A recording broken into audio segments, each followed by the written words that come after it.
तर कुणीही कुणाची पर्स सांभाळण्यासाठी संसदेच्या कॅन्टीनला येणार नाही अशा शब्दात अजित पवारांनी सुप्रिया सुळेंच्या टीकेला आज प्रत्युत्तर दिलंय। पत्नी संसदेत गेल्यावर पतीनं पर्स सांभाळत संसदेच्या कॅन्टीनमध्ये बसावं अशी टीका सुप्रिया सुळेंनी काही दिवसांपूर्वी केली होती। याला आता अजित पवारांनी उत्तर दिलेलं आहे। माझा नवरा येऊन भाषण करेल चालेल का? पार्लमेंटमध्ये नवरा जाणार आहे का मी जाणार आहे? नवऱ्याने कॅन्टीन मध्ये बसायचं, माझा नवरा येत नाही, पण ज्या नवऱ्याला उत्साह आहे ना त्यांनी यायचं पार्लमेंटमध्ये। बायको आत गेली की कॅन्टीन मध्ये बसायचं पर्स घेऊन। मग तुम्हाला कसा पाहिजे खासदार? जो तिथे बोलणारा पाहिजे का नवरा बोलणारा पाहिजे? मी आता जी मतं मागते ती मेरिट। काम करायचं म्हटलं तर जो नगराध्यक्ष असतो त्याच्याशी गोडच बोलावं लागते नगरसेवकाला, त्यावेळेस त्याला निधी मिळतोय।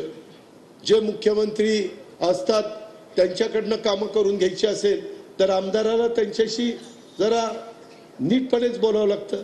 वाचाळवीरांची संख्या करून चालत नाही, टीका टिप्पणी करून चालत नाही, आणि कुणी कुणाची पर्स सांभाळायला जाणार नाही।